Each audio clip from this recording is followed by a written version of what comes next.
Okay. Happy holidays to everybody, and I hope everyone is having a good holiday season at this point. This is the final episode of 2023 for the From the Fabricator podcast. I'm your host, Max Pearlstein. Thank you so much for joining us the entire year and all 3 years that I've been doing this, and it is growing and growing and growing, and that is thanks to all of you. So thank you very much for your support and listening. Got a good one today. Really excited to end the year with a solo podcast with John Dwyer of Syracuse Glass. Goes back a long way, huge success, one of the best we've ever had in our industry. Good guy, energy for days, fun stories, interesting stories. And some good takeaways all the way around. So good stuff from Mr. Dwyer. That's coming up in a moment. Just a reminder, this podcast was brought to you by myglassclass.com and myglassfab.com all year long. Thank you to the NGA for their support. And check those out. Check out myglassclass.com, myglassfab.com for the best in glazing education, fabricating education, 24/7, 365, new classes being added all the time, and created by the NGA, by your peers. So best of the best in glass and glazing training. All right, so let's get to it. Let's get to John, and I will see you briefly on the other side, but really fun interview with John Dwyer, Syracuse Glass. Okay, so to end 2023, my final podcast, it comes with one guest only, John Dwyer, Syracuse Glass, SyracuseGlass.com. They made a lot of news this year. We're going to talk about that in a second. But it was funny. So, John, I was looking for who would be that newsmaker to end the year. And I had Mr. Don Freeze, I've had Steve Widener, and now I have you. And I hold you in that same regard because you're definitely one of the most successful people I've ever seen in our industry. So I'm a fan. I'm a fan. Always have been. Oh my goodness! That's so nice of you to say. I'm so honored. That you would invite me. And when you called and invited me, I thought, oh, this will be fun. Yeah. I've got a great 15 minutes for Max. But then when you confirmed with the email and said, oh, I'd like you to do the whole program, I thought, oh my goodness. Hey, no, we're going to have a fun conversation, like I was saying before we started recording. And so I just, a lot of things, like when I wrote you with some of my questions, I don't know answers to. So for me, even though you and I have been attending Ghana meetings together and NGA meetings, and I've seen you, there are things I don't know, and I know the audience doesn't know. So I'm excited to learn that. But I want to kind of start with Syracuse Glass, and normally I start with, tell me about your past, and we'll get into that in a second. But most people are really curious about Syracuse Glass because it's been a very interesting 5 years or so for you. And I'd say if we could wind back the clock 5-6 years ago when things started to move, and let's talk about what happened over these last 5 years. You had more action in 5 years than most people have in their life. It's a fascinating run. Yeah, that's for sure, Max. It's been a really, really intense time for me and for all of us here at Syracuse Glass. Yeah. Reflecting back 5 years ago or so, so this is going back to 2018, 2019, we decided to sell the company. And when I say we, I mean my mom, Kathleen Dwyer. Your senior podcast viewers will remember her from FGMA and Ghana meetings over the years. Yeah. So Mom and my three sisters, Peg Kelly, who was very involved here. She was our VP. She handled HR and accounting for us. Two other sisters, Kathy Sherlock and Mary Pat Hartnett. They had worked here earlier, but had been out of the business for many, many years. I'm just reflecting too. I had a brother, Max, who died I think he was 33 years old in 1998. He actually died at an NGA conference, an auto glass conference at the Peabody Hotel down in Memphis. Yeah, he ran our auto glass installation business that we. I did not know that. I did not know that. Okay. Just thinking about him, but anyway, so we decided to sell the business, and so we worked with our accounting firm. We marketed the business back in 2019. We got 4 offers, including one from a private equity firm called Lineage Capital out of Boston. we picked them because they had a great track record of working with family-owned businesses and helping family-owned businesses. We had been growing for many years, and we thought we could use some of their expertise. And also they had worked with a company that we knew very well, Sigco, up in Portland, Maine. Yes. Dave McElhaney was their owner. I knew him very well, so they had a good track record. So that went a long way in assuring me that they would be a good fit for us here. So we closed on that transaction December 31st, 2019. And business was great then in 2019. And in 2020, we got off to the best start, the best first quarter I think we've ever had in this business. And then we hired a new CEO, Joel Graham, from outside the industry. And almost immediately, so it was like March, this whole COVID thing happened, right? Sure. And you being in New York, it hits you even harder because the rules in New York were 10 times harder than anywhere else. Very hard. The rules. I remember getting that email on a Friday afternoon, like around 1:00, and just starting to read through it and saying, "Oh my God! I mean, are we going to have to close? Are we going to have to close now? Are we?" So, I contacted, other fabricators. What are you guys doing? But they were all in other states, and contacted our attorneys, and I finally got a hold of somebody at the state, and they said, no, you guys are essential. You're like Home Depot. You get to stay open. So, we had already kind of pre-warned the customers, so the customers are panicking, sending trucks in here to pick up orders, and telling us, no, you can't close. So we stayed open all through it. We didn't miss a day. We sent our office staff home with laptops and monitors. We did the distancing here. We ran the trucks. We had to make it up as make up the rules as you went, as we went for sure. And just amazing. We never missed a day. But at some point, it was March or April, we had a big decline in our order volume. Yeah. And so we were thinking, oh my goodness, how is this going to work out? So we actually did our first mass layoff here. I'd never done that in my career here since 1984.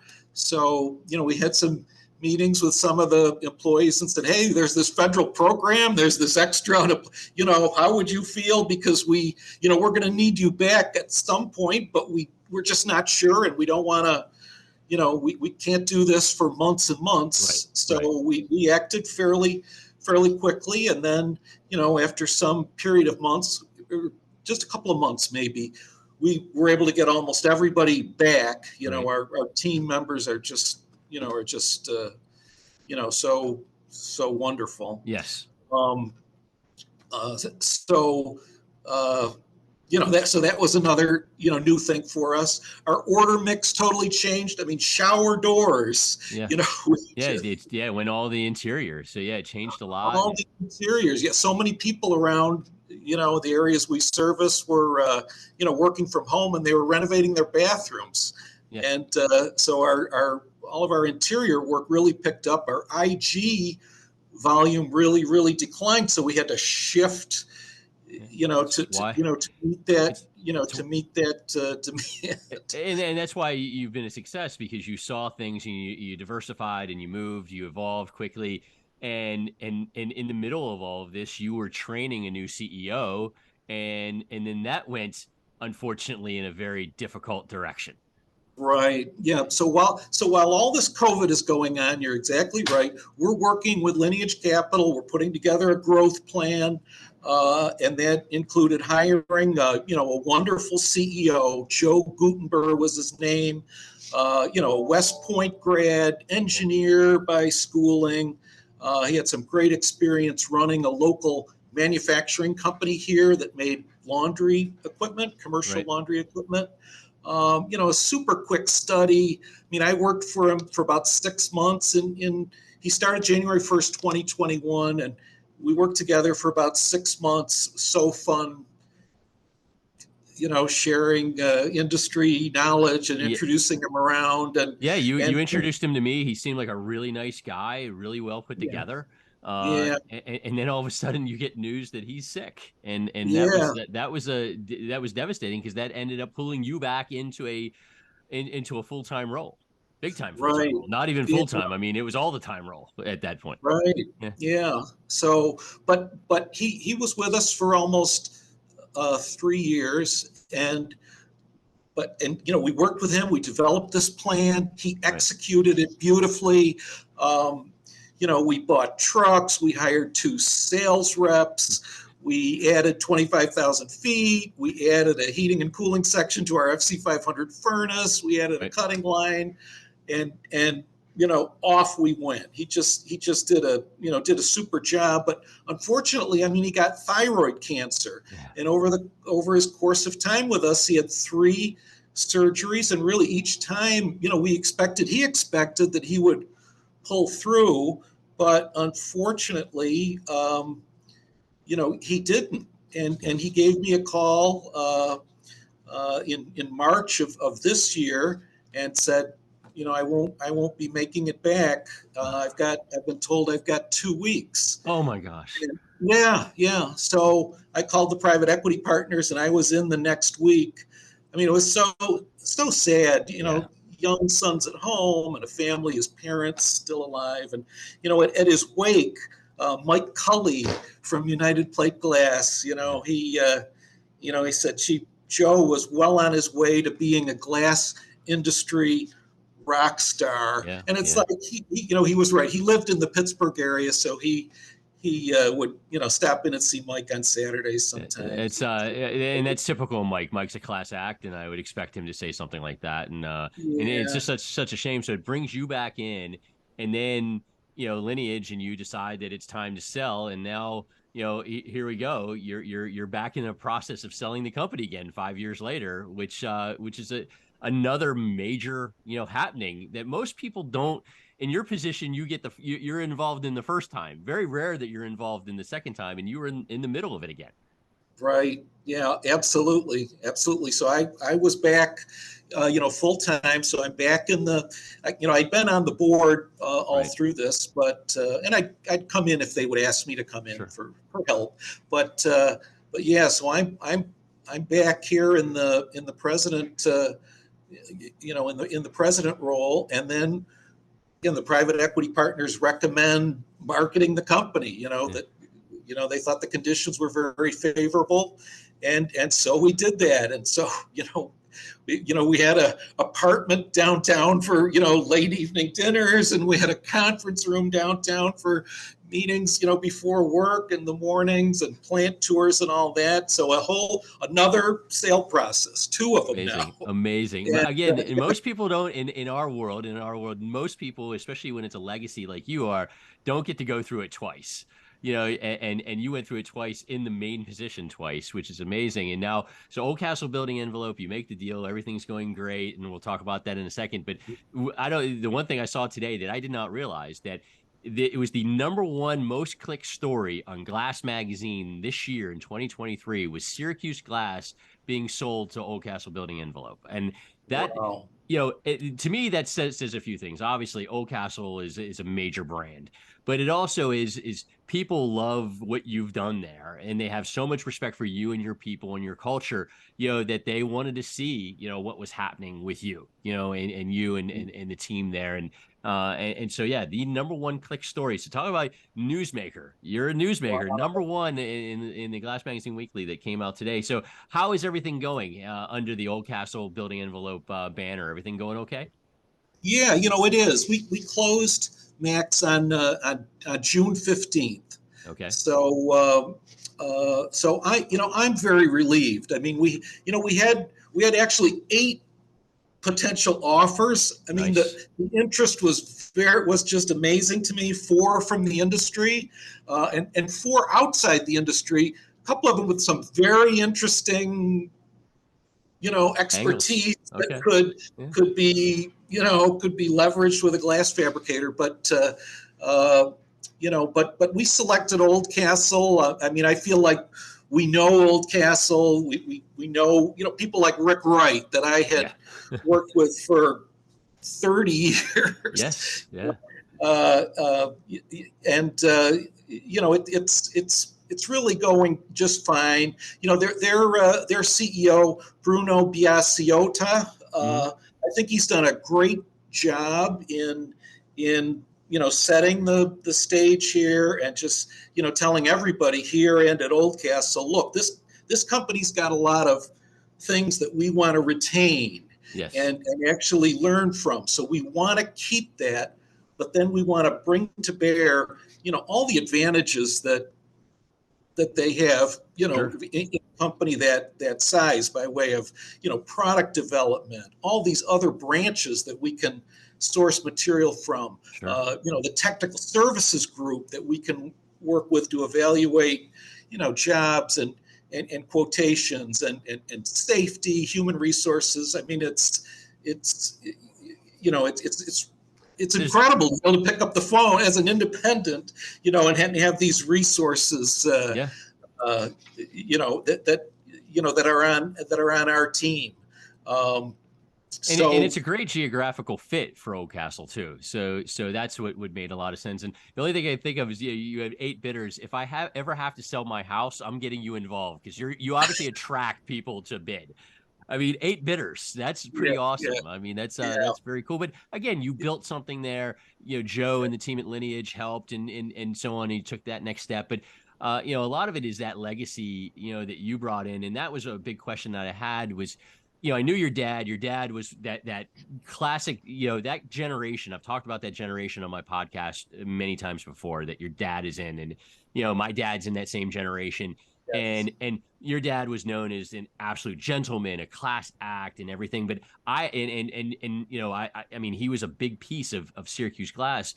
What I never knew was the length of how long Syracuse Glass was in business. Did you and your family own this from the beginning, or did your dad? When did it become into the Dwyer world? Right. Well, Max, Syracuse Glass was actually started in 1909. Wow. Okay. So, interesting. Yeah. Way back. So it was one of these old line flat glass distribution companies, and they had contract glazing as well. Right. A lot of auto glass distribution. We had auto glass distribution centers, in Rochester and Syracuse. We covered a lot of upstate New York, for mostly for Pilkington and Ford. We were a LOF field warehouse and a Ford super distributor consignment, and so that was basically the business. My dad and mom bought it in 1979. Okay.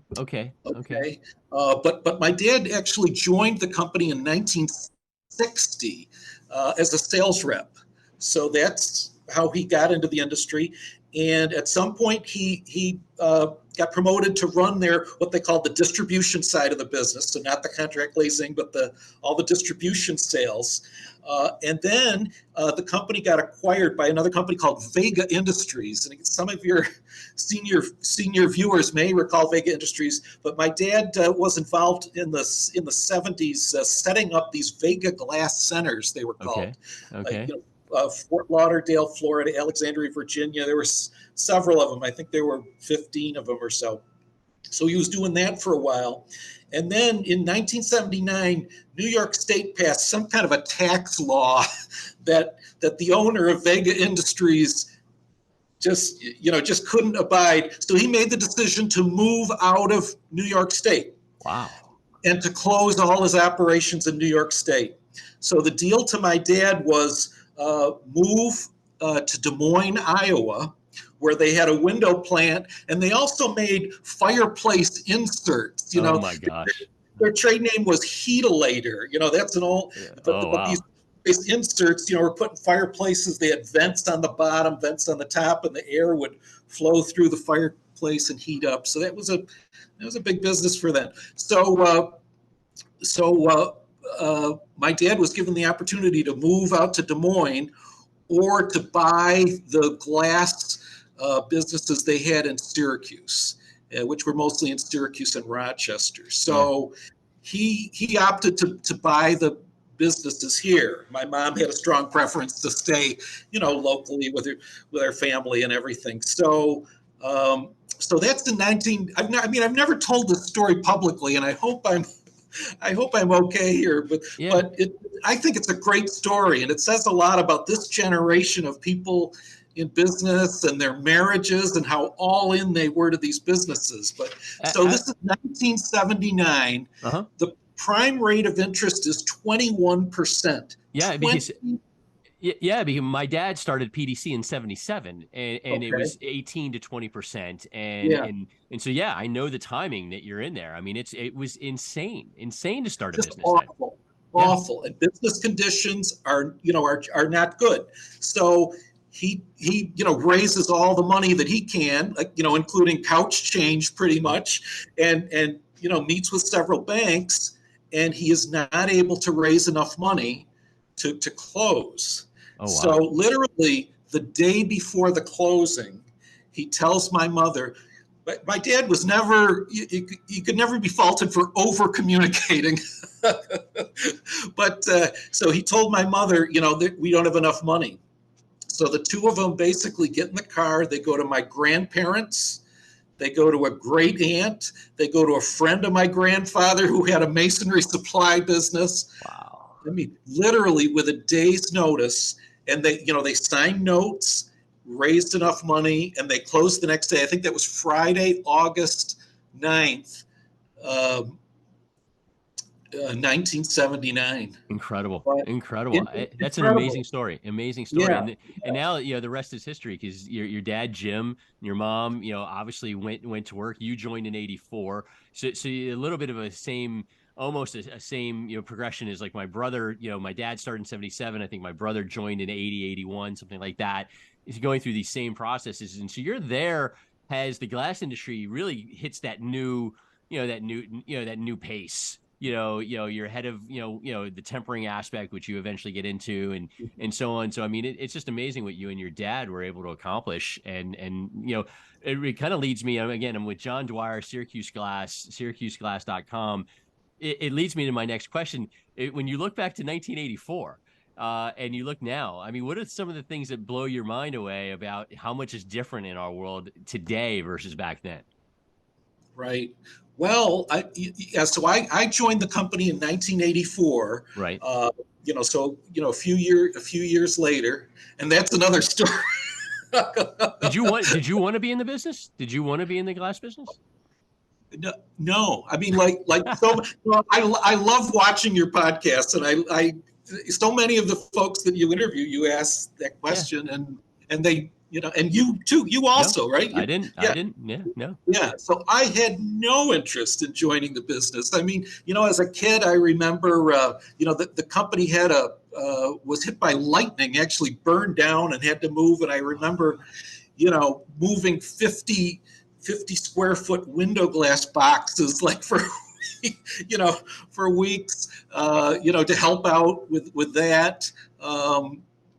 I can remember one summer I worked for my uncle, my mother's brother, actually, who had a glass business. He was actually the fire chief of Syracuse. We had this business on the side called Roadrunner Glass. Oh my gosh. So one summer he took his family across the country. So for several weeks I ran a retail glass shop, and he had a truck, like a big bread truck, from the 70s, and he had a glass cutting table in there, boxed window glass, screening material, and Amazing. On site, residential and small commercial work, and I can remember doing a job with steel sash windows, with broken polished wire glass, with a torch and a chisel and a hammer, and the DAP 1012 gray putty, and I mean, it was a tough business, and so it was really any of my glass industry experience really motivated me to study.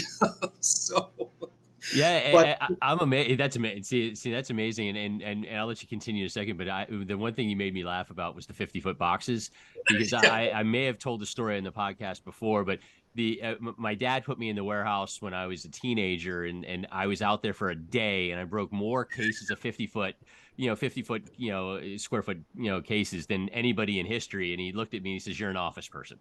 And that's how I ended up not having to work in the warehouse. So I didn't do it on purpose. I was just a pathetic weakling who could not handle glass correctly. So I got out of doing things like you were doing with dealing with polished wire in the field.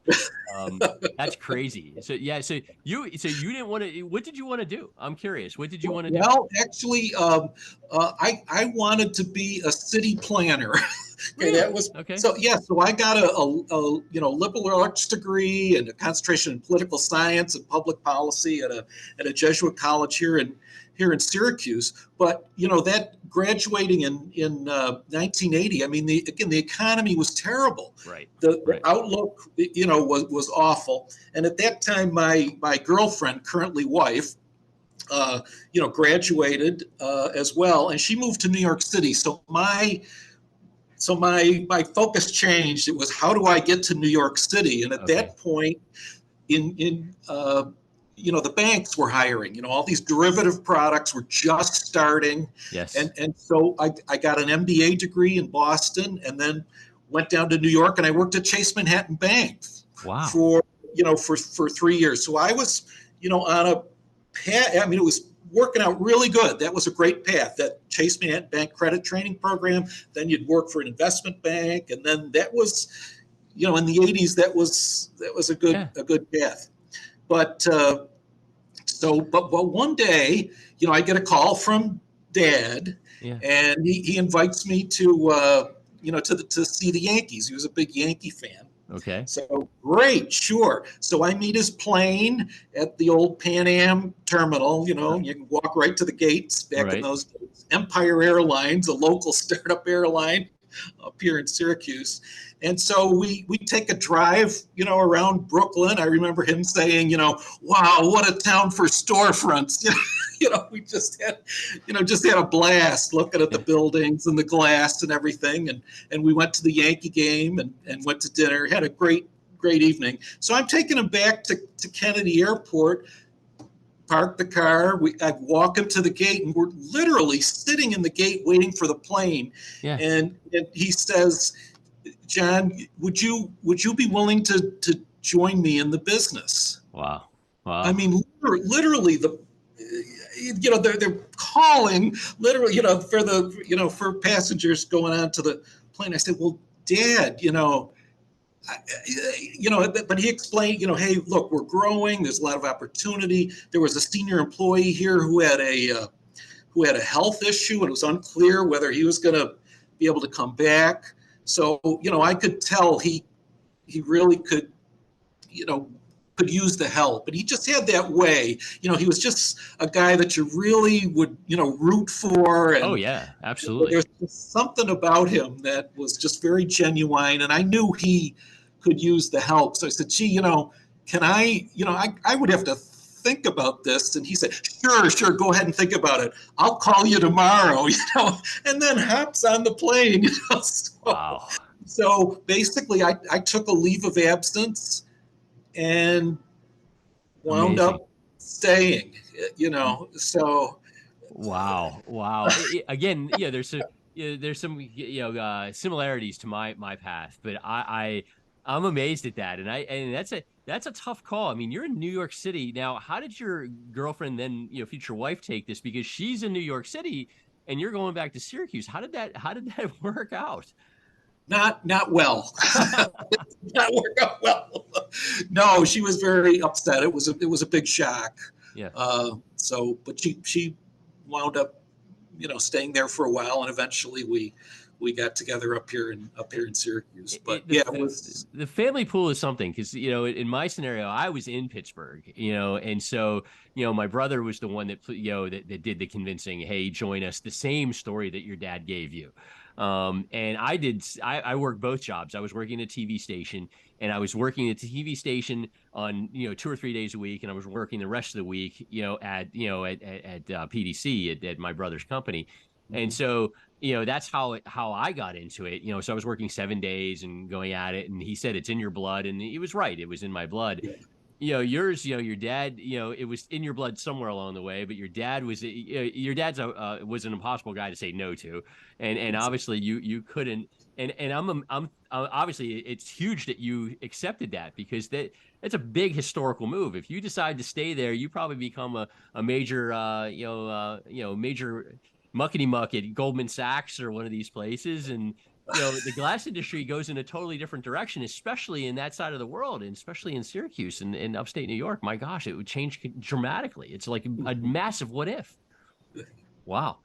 You got me. Well, it was a good decision.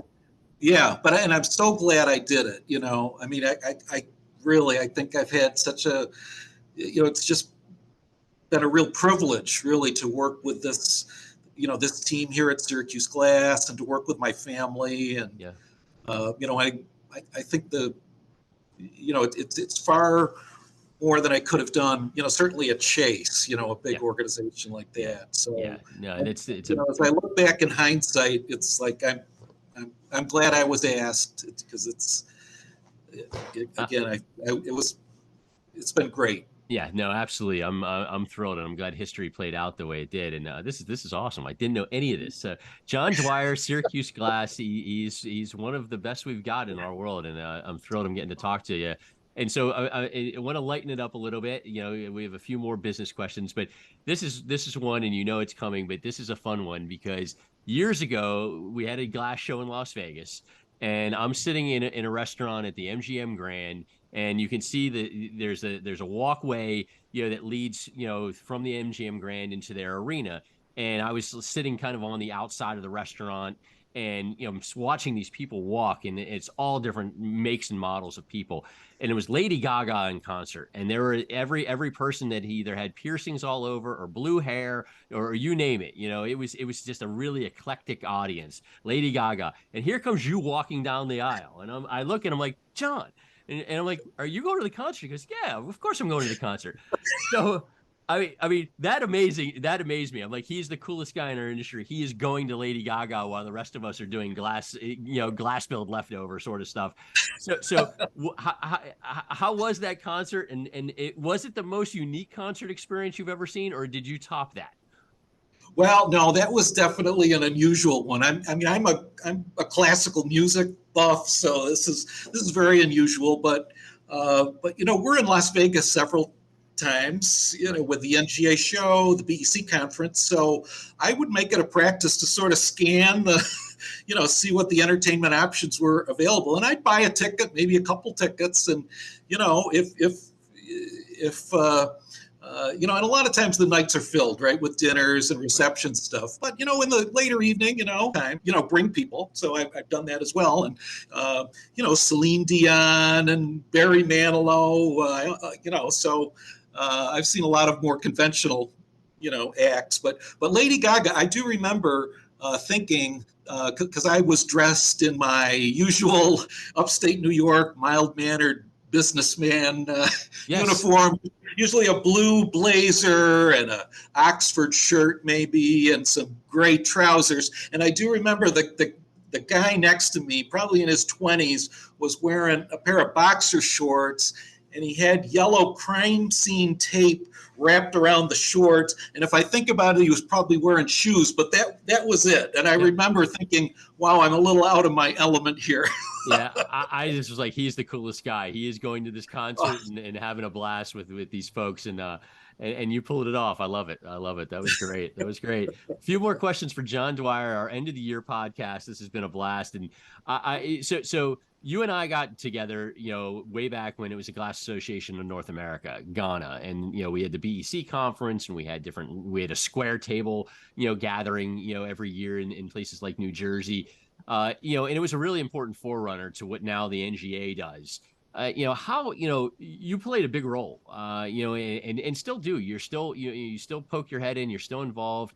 How do we get more people involved at this trade level? Because, like you mentioned earlier, Rick Wright, you would have never met a guy like Rick Wright, who is, the most brilliant, technical mind we have. He's prickly and hard to talk to sometimes, but he is brilliant.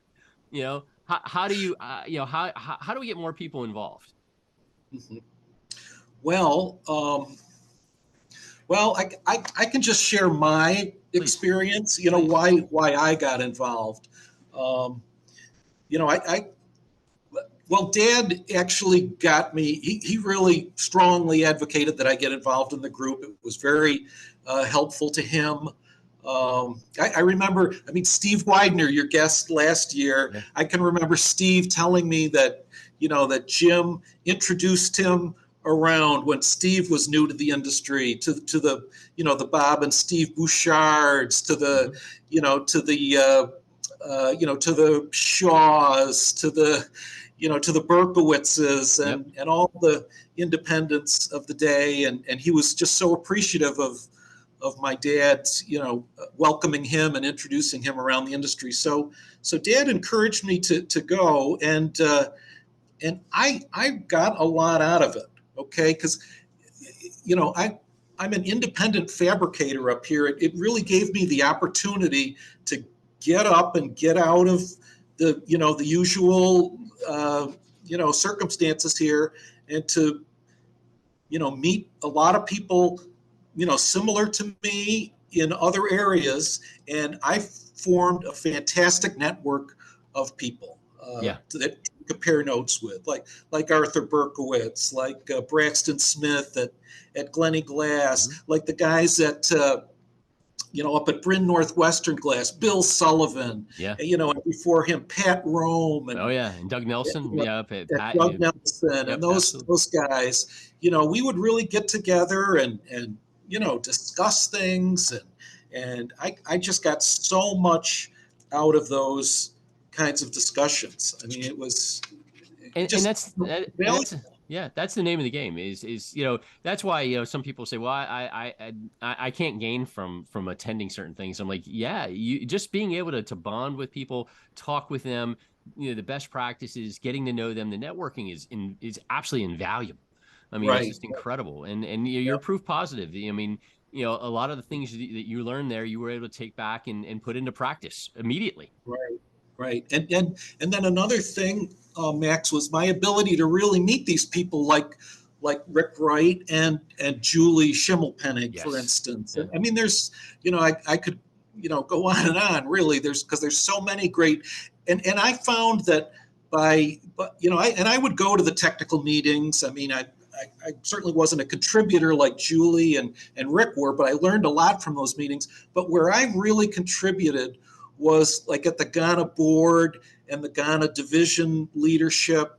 I really put a lot of time and effort into those positions, trying to help our staff. Yep. And when you do that, you really get to know people. You really get to know, because you're going to meetings, additional meetings, you're going out to dinner, you're doing conference calls, and, what are we going to do about this? I was on the Ghana board when we hired Greg Carney in 1999. So, at that time, we had no technical director, we had no technical people at all. And if you had a technical question, you'd call Bill Birch or you'd call Ashley Cherist, and they would refer you to another temperer, maybe, if you had a tempering question. And that was the extent of it. But we knew we had to, things were getting more complicated. We were all getting into more fabricated processes. And so I really got to know Greg. Yeah. Another great guy, gone way too soon. Tremendous human. Miss him every day. Good man. Good man. Absolutely. But that was big. So I think the bottom line is, organizations like NGA make a difference, and people need to come to BEC and need to come to things like GPAD, which you've been to, in the past, and need to get to Glass Build and see things and meet people, and it makes a difference. It really does because Right. of what you learn, Right. and I think you summed it up Yeah. well. And you talked about trying to keep on top of the products, and so that leads me to my next question. Are there any products that you excited about the future? Because you've seen a lot in your career. Are there things coming down the pike or that are here now that you're pretty pumped up about?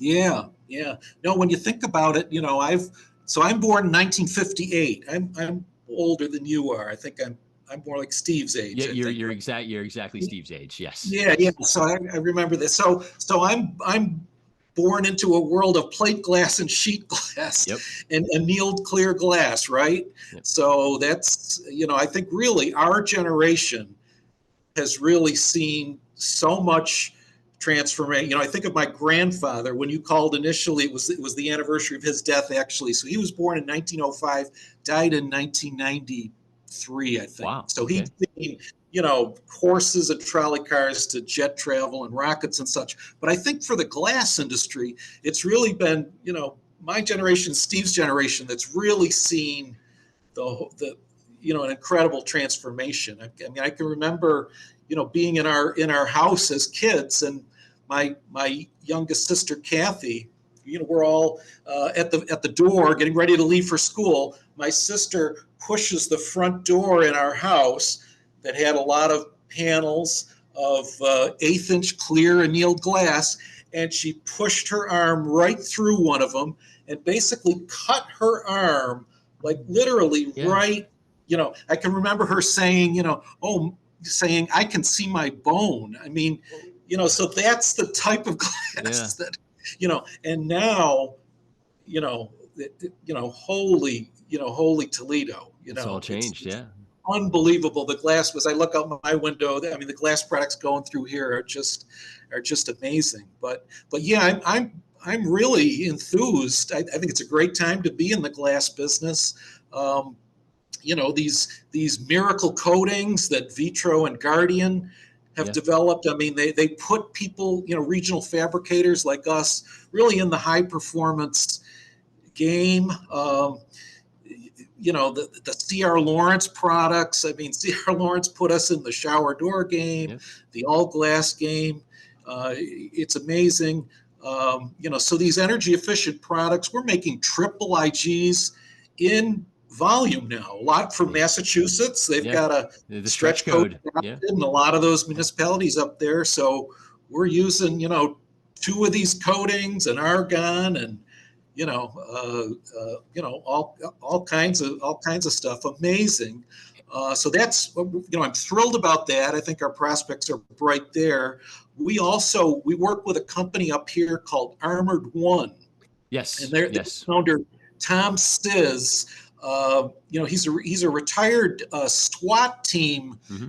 cop, from our county sheriff's office, and he's got a lot of experience with these active shooter incidents. He knows a lot about them. He's very passionate about protecting schools. He's got a business here. They do training, staff training. They do building evaluations, and he also makes glass products. And he takes our glass products. He applies a proprietary film, and it makes a cost-effective, very effective product. And he and his team, they've done a lot of work with our industry expert, like a Rick Wright or a Julie Sure. Schimmelpenning, Sure. to try to, work together to create a standard, which they have done. So I think those products are going to be a big help to schools and colleges. Oldcastle also has done a lot of work as well. They've got their Armor Guard and their Armor Defend Yep. line Yep. of products. So I think those are going to be great help, going forward. And then another thing, again, here's Rick Wright again. He was up here not too long ago, and as we were going to dinner, I took him on a walking tour of downtown Syracuse, and the replacement of failed IG units.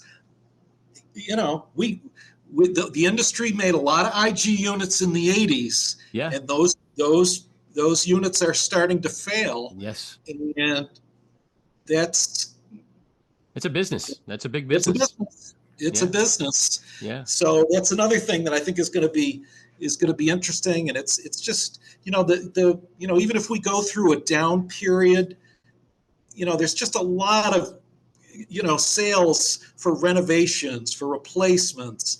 It's really a great business in that respect. It sure is. It sure is. It sure is. And we're going to talk about the future in a second. But two quick comments. One is, I love the fact that you take on the triple panes now without even breaking a sweat.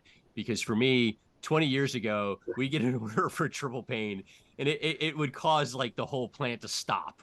Because it was such a pain and it was such a nerve-wracking experience. And now, like you said, with the stretch codes, and now you have thin triples and you have special spacer, and it's become a lot easier of a process, but it's a big piece. Again, I just love how you've continued to evolve yourself and your company, and I love the whole triple that you're making triples in mass, because that's something that we did not do 15 years ago, 10 years ago. Right. We didn't do it either, and it's not super easy. One thing that we found out is that like we can get an IG unit, a regular commercial IG unit. It takes about a minute to get it down one of our lines, but it takes almost 2 minutes to get one of these triples down our line. So they soak up a lot of capacity, and quick lead times is something that we've always prided ourselves on. So it's not super easy. It's not, but it's become a way of life though, and you have to adjust to it. And the fact that you're doing it in 2 minutes, John, I mean, it would take us a half an hour back in the day. I mean, it was nightmarish. So I'm curious. Next to last question. I'm curious. You've done so much. I'm curious, when somebody who's younger, comes to you, if you ever have a chance to talk to somebody who's younger when you're bringing in new people, what advice do you give this younger generation?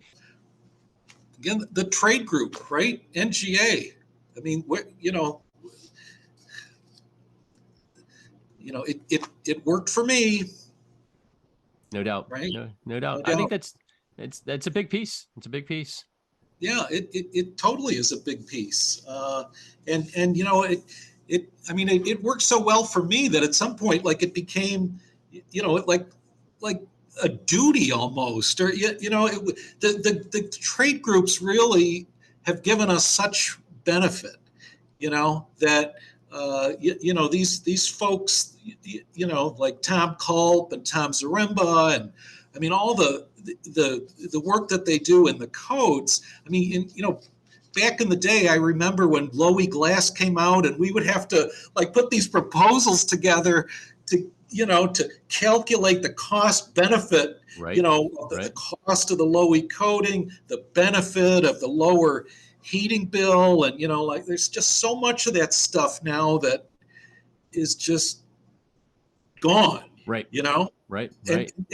And I'm thinking of a project that we had years ago with literally, where we got a call from a customer, and literally hundreds of pieces of glass are scratched, and we're at risk. And, so, being able to, get the specification. Hey, look, it's ASTM C1036. Hey, here's your spec. Here's the ASTM standard. Here's how the glass is inspected, and to just demonstrate that and get everybody comfortable that the glass was fine. I mean, so many times. I mean, that's just one standard and one element of that one standard that saved us time and time again over the years. So, I mean, it just became like, it's like we have to support this. It's like these people are all like on our sales team and not on our payroll. I mean, they're the best. Yeah.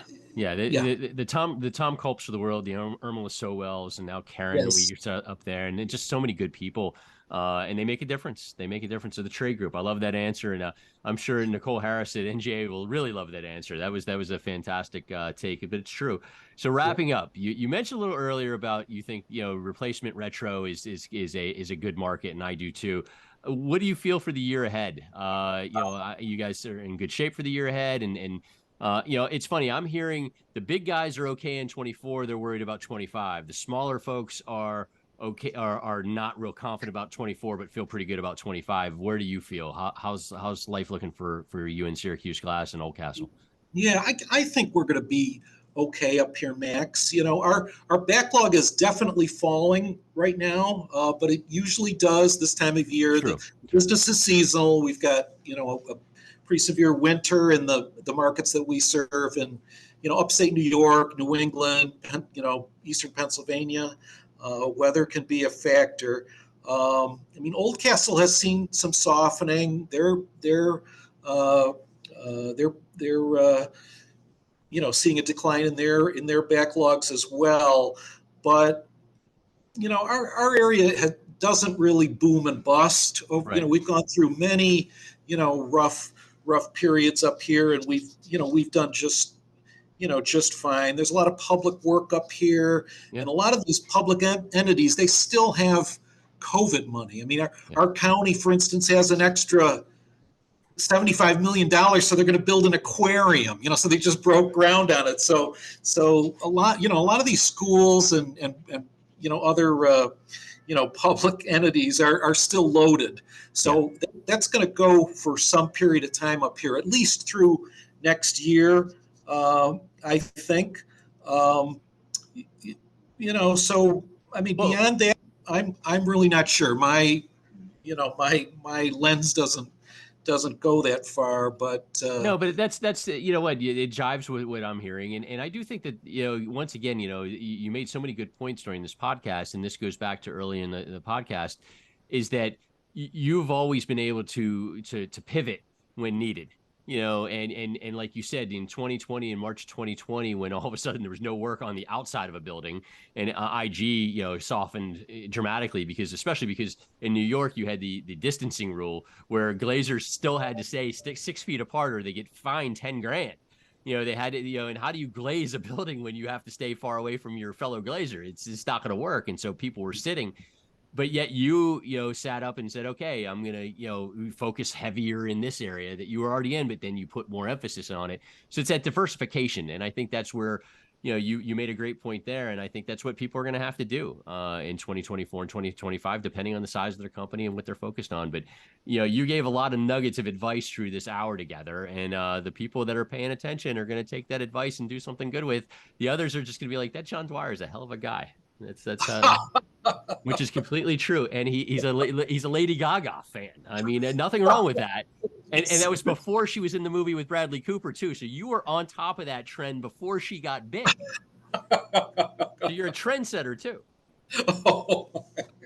So take that. So I appreciate your time today. I appreciate you giving me an hour. John Dwyer, Syracuse Glass, my friend. This has been a blast, and I learned more than I thought I was going to learn. And I knew going in I was going to learn some things, but you blew me away. This was fantastic. Thank you so much. Oh, thank you so much. And Max, thank you so much for this work that you do. We love your podcasts up here. I watch them religiously. You really, do a great job, in all you do, but the podcast especially.